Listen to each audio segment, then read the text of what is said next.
Captain Craig Sharpen and his crew are departing from a NATO facility in the port of Augusta in southern Sicily. After stocking up with supplies and refueling, the Canadian frigate HMCS Charlottetown is heading for the waters off the coast of Libya. Its task is to rejoin the NATO operation Unified Protector, aimed at protecting the civilian population of Libya under UN Resolution 1973. The ship's role in this operation is to help enforce the arms embargo against Libya.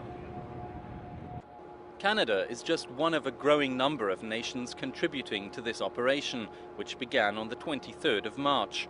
The area of operation is the central Mediterranean, one of the most congested waterways in Europe. Enforcing an arms embargo here requires lots of cooperation and coordination by all the NATO partners involved. Based on this information and other intelligence sources, the commander decides which vessels to board and inspect. It seems the crew are well prepared and ready to take on whatever may come their way. They left Halifax a month ago at just 48 hours' notice, expecting to help evacuate Canadian citizens from Libya. Their tasking has since changed and may do so again.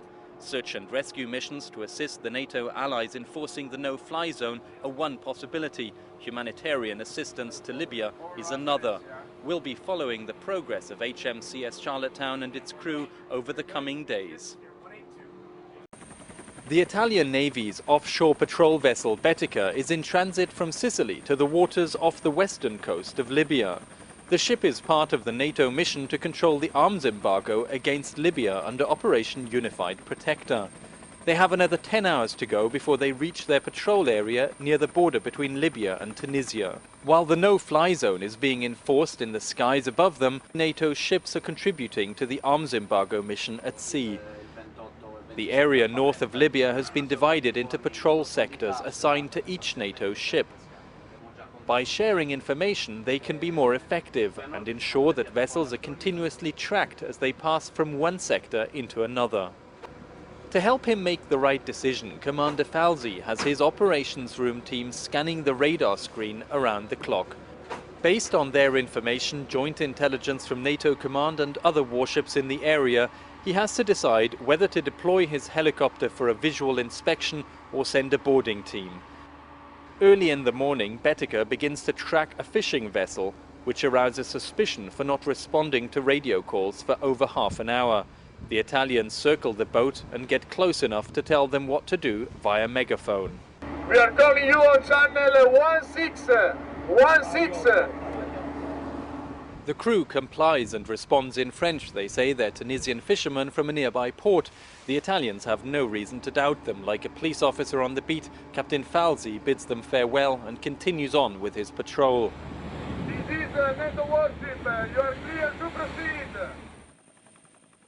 NATO has taken command of all maritime and air operations over Libya under Operation Unified Protector.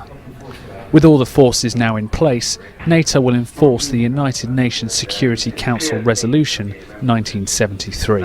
Ships, submarines and aircraft are now all operating under the control of NATO's Joint Forces Command here in Naples. The transfer of assets from national to NATO control is a complex operation that's been achieved over the past few days since the political decisions were taken. Under Operation Unified Protector, NATO will now work to enforce the no-fly zone over Libya and the arms embargo in order to protect the civilian population. At the alliance's disposal are over 200 aircraft, which in the first day flew nearly 180 sorties in support of the operation. Also located in Naples is the maritime component of the command. Here in the operations room, they're overseeing NATO's role in the arms embargo imposed on Libya by the United Nations. The Italian ship Etna, seen here earlier in the year during an exercise, is the flagship of the operation. The naval component of Operation Unified Protector is designed to prevent the flow of weapons and mercenaries to and from Libya, whilst keeping merchant traffic flowing in the Mediterranean.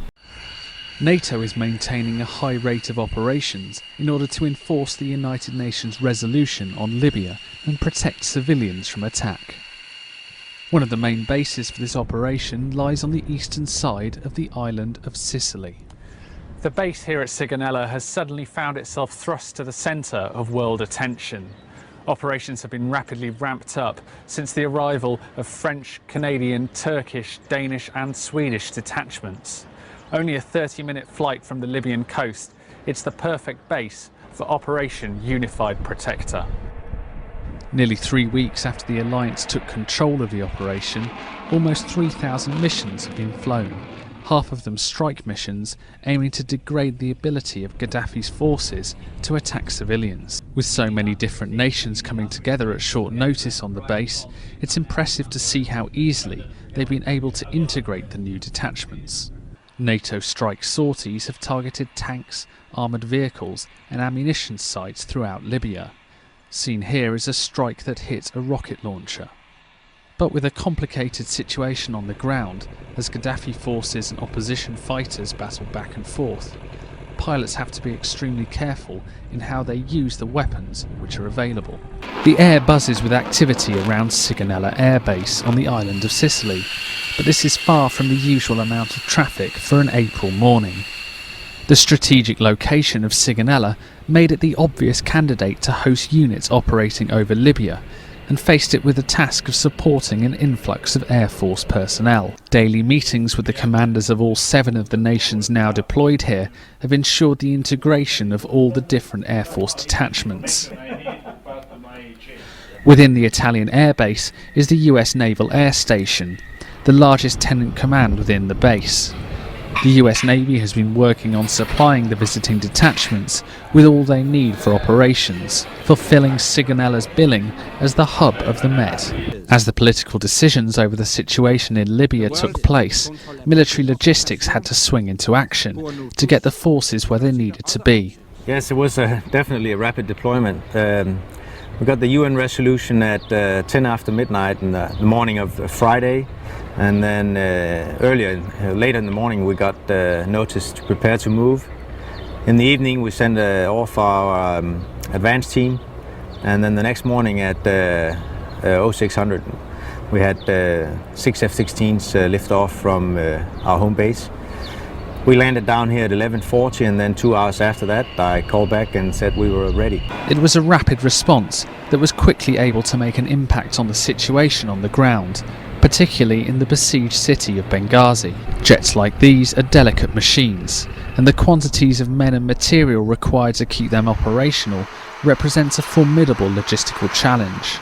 The Danish detachment alone numbers over 100 people, working to maintain, refuel, load and arm the aircraft to a punishing operational schedule. Experience gained on previous NATO exercises proved especially valuable once the orders to deploy came through. As Gaddafi's forces show no sign of disengaging from operations against the Libyan population, the campaign to degrade his ability to threaten the lives of civilians looks set to continue until the aims of the operation have been achieved. For the detachments based here at Sigonella, the hardest work may still be ahead of them. Operation Unified Protector is not just being undertaken by nations which are part of the NATO alliance. Partner nations are contributing too. Sweden has sent a detachment of fighters to Sigonella Air Base in Sicily. So how easy is it for a non-NATO country to integrate into a NATO-led operation? Sweden has been taking part in NATO exercises since mid-90s, so it's not totally new for us. The Swedes have brought 8 Gripen lightweight multi-role fighters to Sigonella, as well as a Hercules air-to-air refuelling tanker. The Swedish government has not mandated a strike role for their aircraft. Instead, they've been deployed in order to enforce the no-fly zone, and have undertaken a reconnaissance role, giving NATO commanders an added capability in the air and on the ground in Libya. These modern fighters have the latest technology, such as radios and identification systems, which have made integration all the easier. Since a couple of years ago, Sweden changed system to something similar to the NATO system. And this basically means that it's quite easy for us to be a part of the NATO structure. Used to a peacetime role of home defence, the Swedish Air Force has not deployed abroad since the Congo crisis of 1961. NATO works with partners all over the world, and this partnership is proving a valuable contribution to Operation Unified Protector. The Canadian frigate HMCS Charlottetown is closing in on a small tugboat sailing in international waters towards the Libyan port of Misrata. Captain Craig Sharpen has received intelligence that the boat may be carrying weapons. First, we had a report that they were carrying food and medicine, although there was another report they were carrying munitions and arms beyond what would be considered for self-protection or personal protection. As part of the NATO fleet enforcing the arms embargo against Libya, the Canadians have orders to intercept the vessel. They're preparing to send a boarding team across to find out exactly what and who is on board. The tugboat is flying the flag of the Libyan opposition. The captain is cooperative, but boarding any vessel is potentially dangerous. Before sending off the boarding party, Captain Sharpen makes sure everyone knows the threat level. Shortly after the boarding team step onto the tugboat, an officer reports back that there are weapons on board. It turns out the tugboat is being used by Libyan rebels to transport arms from Benghazi to Misrata. The rebels say they're on their way to defend Misrata against Gaddafi's forces. Captain Sharpen reports the findings and awaits instructions. The decision is referred up the chain of command to NATO HQ. Meanwhile, the Canadians withdraw their boarding team but stay close to the vessel. NATO decides not to impede the rebels and to let the tugboat proceed. 80 miles from the coast of Libya, a Turkish warship pulls alongside a suspicious vessel, preparing to board it. Sights like this are common in this area, as the ships of NATO Operation Unified Protector ensure that no contraband is taken in nor out of Libya. This suspect ship is actually not suspect at all. It's a Romanian warship and part of the NATO operation.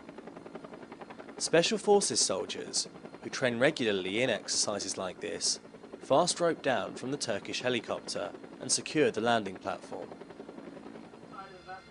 A boat carrying the rest of the soldiers pulls up to the platform and a team climb aboard. The crew of the vessel have been instructed to stand at the bow of the ship so that the soldiers will have an easier and safer job of searching for any weapons. The soldiers reach the crew and search them. The mission is completed. This is typical of the sort of activity that's regularly carried out for real and has successfully enforced a UN embargo on goods that stops the Libyan regime continuing its assault on civilians. While attention focuses on the airstrikes, this embargo is part of a package of measures being carried out by NATO in this region. The boarding here was a demonstration for Lieutenant General Charles Bouchard, the commander of Unified Protector, who was visiting the flagship of the naval operation, the Italian aircraft carrier ITS Garibaldi. It's from this ship that some of the strikes against pro-Gaddafi forces are launched. With over 150 missions per day flown in this operation, as well as 20 ships patrolling the embargo zone, there is a heavy draw on resources, and subject to speculation in the media over the last few weeks. General Bouchard is happy, however, with what he has. I need ships outside to do the embargo. I need ships inside territorial waters. I need helicopters flying across the board. So from my perspective, we are getting a good blend and a good balance of resources to do that. He was also keen to stress that the military aspect to Unified Protector was not the be-all and end-all of the campaign. This campaign is done in coordination and synchronization with political effort, diplomatic effort, economics. It's across a wide ranging. It's the comprehensive approach to bringing a solution in Libya. The ITS Garibaldi is just one part of a complex machine that has many components. General Bouchard is clear, however, that they are all working to one end. I do not have a mandate for regime change. My mandate is clear. My mandate is to bring violence against population to an end, and we will do what we have to do to ensure that the population is safe. Until that moment, missions like this and like this will continue. Like almost every day, Francois and Guillaume put on their anti-G trousers, which inflate automatically during acceleration. Grabbing their flying helmets, the two men set off for the runway. Guillaume is a fighter pilot and Francois is a navigator. Like more than 200 French military personnel, they have come to Souda in Crete to take part in the NATO-led Operation Unified Protector. Their mission is to protect the Libyan civilian population and the air exclusion zone. The French forces deployment began on 23rd of March 2011, since when 17 French fighter planes have been carrying out daily operations. Nos avions de défense aérienne sont capables de tirer des missiles. Our air defense planes can fire missiles and guns for air defense missions, and the other planes can carry out bombing missions with various weapons, mainly precision weapons. Principalement des armements de précision. François and Guillaume are on the plane, a Mirage 2000D. They carry out air-to-ground missions, i.e. airstrikes using laser-guided bombs. They always work as a pair. Before each mission, Guillaume takes the time to check the equipment, including the designation pod, which has a laser for identifying and aiming at targets. He carries out the checks with a technician from the airbase. Sometimes, as a result of the checks, the crew is unable to fly, but not this time. The equipment is in working order and the pilot and navigator are ready to take off. Further along the runway are Cigognes, waiting for their turn to take off. These are Mirage 2005 fighter planes, equipped with radar and missiles, enforcing the air exclusion zone. Each has just one pilot. He has a different job from Guillaume and François. The air defence planes are there to protect aircraft carrying out strikes. The two crews cooperate, flying together and maintaining permanent contact throughout the operation. After several hours in the air, the two pilots are back at the base. The missiles and bombs are still where they were. The mission order is given by the NATO command and comes here to Souda. The French forces carry out 2 strike missions and 2 air defence missions every day. This has now become routine for Guillaume and François, who are always ready to fly the next day. HMS Bangor goes into Libyan territorial waters. This British minehunter is on an essential mission.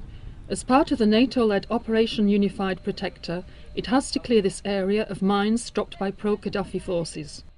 At the beginning of May, NATO forces detected mines dropped by pro-Gaddafi boats near the port. The area is therefore at high risk. The boat has a special hull enabling it to operate. Unlike steel, glass-reinforced plastic is not a magnetic material and so does not trigger so-called magnetic mines. Mines can also be triggered by acoustic detection, for example by the sounds coming from ships. Mechanics on board the HMS Bangor make sure that the noise of the engines is kept down during the operation. These mechanics, and also the engineers, navigators and divers, are all specialists in sea mine clearance. Their job is to detect and destroy mines of all kinds. HMS Bangor is not the only mine hunter in operation. HNMLS Haarlem, a Dutch ship, is working alongside it near the port of Misrata. Its divers and unmanned submersibles explore the seabed. HNMLS Haarlem has several detection systems, such as propelled variable depth mine hunting sonar. This system can descend to a depth of 200 metres. Once in the sea, it is guided by the boat, and thanks to its sonar, detects all the objects in its path. The data is sent back to the ship's crew. When an object is identified as likely to be a mine, the captain can give the order for another unmanned submersible, the Sea Fox, to identify it using a camera and then destroy it. The Sea Fox explodes together with the mine. It can be used in the case of dangerous mines. Depending on the situation, the commanding officer may decide to use human resources instead of the robot. It's delicate work. During demining operations, the crew is extremely focused. The boat stays a few kilometres from the Libyan coast. The risks are great. So the mine hunters are not working alone. There are frigates on watch. The mine clearers call them their babysitters. These ships are also part of Operation Unified Protector, and it is their job to protect. So the Canadian frigate Charlottetown and the Italian Euro have to protect the mine clearers from threats coming from the sea, the sky or the land. All the ships take their orders from a flagship. Until the 26th of July, the Italian ship Garibaldi assumed that function. Since then, the San Giusto has taken over. The ships carry out various missions such as the arms embargo or air surveillance, but mine destruction is indispensable.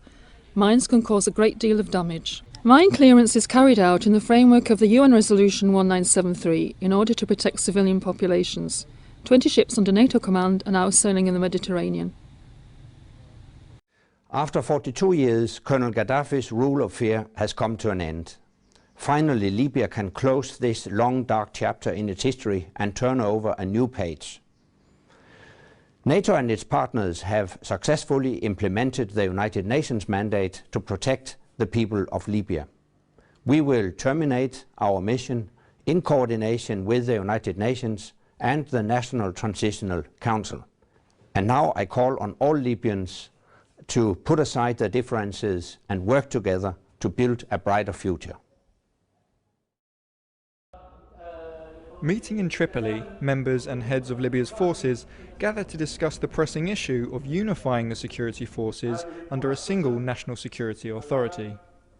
Omar Khalifa is referring to skirmishes between Libyan security forces over who holds security and in which areas. Omar works for Libya El Hula charity, meaning Free Libya, which has acted as an intermediary for such meetings. People are asking for the National Transitional Council to take a more authoritative stance and appoint the necessary people to control the country's national security forces under one command. There appears to be a lull in changes and progress being made to the country. Of course, security is a defining factor, and Libya will inspire further confidence if meetings like these show results.